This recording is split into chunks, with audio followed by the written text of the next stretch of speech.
سب سے پہلے کعبہ کو مکہ میں ابراہیم علیہ السلام نے بنایا تھا، لیکن یہودی اور عیسائی جو ابراہیم علیہ السلام کو ایک سچا پیغمبر مانتے ہیں وہ ساری امپورٹنس یروشلم کو دیتے ہیں اور مکہ کو بس ایک عام سی سٹی کہتے ہیں، اور کہتے ہیں کہ مکہ کا ابراہیم علیہ السلام اور ان کے خدا سے کوئی تعلق نہیں ہے۔ لیکن انہی کی کتاب تورات میں کلیئرلی لکھا ہوا ہے کہ مکہ میں ہی خدا کا گھر ہے۔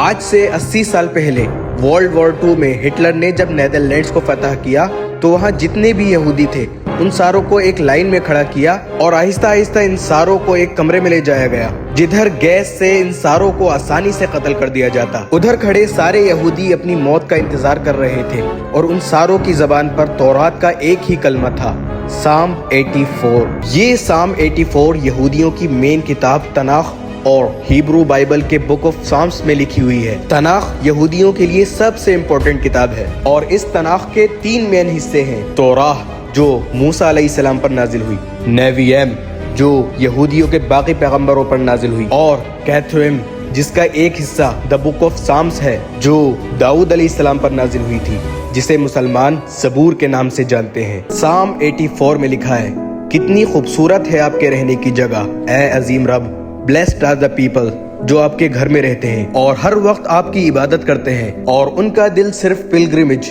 حج کی طرف ہوتا ہے۔ جب وہ بکہ کی خشک وادی سے گزرتے ہیں تو اسے چشموں میں بدل دیتے ہیں اور وہاں لوگ پہاڑ سے پہاڑ کی طرف جاتے ہیں۔ یہودیوں کی اس کتاب میں کلیئرلی لکھا ہے کہ خدا کا ایک گھر ہے، بکہ کی خشک وادی میں ہے، اور اس کے پاس چشمہ بھی ہے، اور وہاں لوگ پہاڑ سے پہاڑ کی طرف جاتے ہیں۔ یہ کلیئرلی کعبہ کی بات ہو رہی ہے جو مکہ میں ہے، جس کے پاس زمزم کا کنواں ہے اور لوگ صفا سے مروہ کی طرف جاتے ہیں۔ لیکن یہاں تو لکھا ہے کہ اللہ کا گھر بکہ میں ہے، اس کا مکہ سے کیا تعلق ہے؟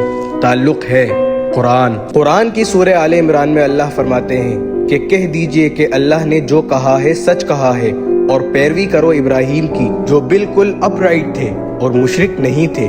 یقیناً پہلا گھر جو لوگوں کے لیے بنایا گیا اللہ کی عبادت کے لیے وہی ہے جو بکہ میں ہے، برکت والا اور ہدایت کا سینٹر ہے سارے جہانوں کے لیے۔ تو اے کتاب والوں، تم کیوں اللہ کی آیتوں سے انکار کرتے ہو؟ قرآن اور توراہ دونوں نے مکہ کو مکہ نہیں بلکہ بکہ کہا ہے، اور بکہ مکہ کا ہی پرانا نام ہے۔ کعبہ کو بنانے کے بعد مکہ کا پہلا نام بکہ تھا اور یہاں زیادہ تر اسماعیل علیہ السلام کی اولاد آباد تھی۔ جیسے جیسے وقت گزرتا گیا آہستہ آہستہ اور بھی ٹرائبز مکہ میں رہنے لگے اور یہاں کا نام بکہ سے مکہ میں بدل گیا، اور ایسا ہسٹری میں بار بار ہوا ہے۔ جیسے بامبے اور ممبئی، آہستہ آہستہ لوگ اصلی ریلیجن کو چھوڑ کر بتوں کی عبادت کرنے لگے اور کعبہ کو بھی عجیب عجیب بتوں سے بھر دیا۔ رسول اللہ صلی اللہ علیہ وسلم کی عمر جب 35 سال تھی تو ایک دن بارشوں کی وجہ سے کعبہ کی چھت اچانک گر گئی، تو مکہ کے لوگوں نے کعبہ کو دوبارہ بنانے کا ارادہ کیا۔ جیسے ہی وہ کعبہ کی ٹوٹی دیوار کو بنانے لگے تو ایک دیوار پر کچھ عجیب سا لکھا ہوا تھا۔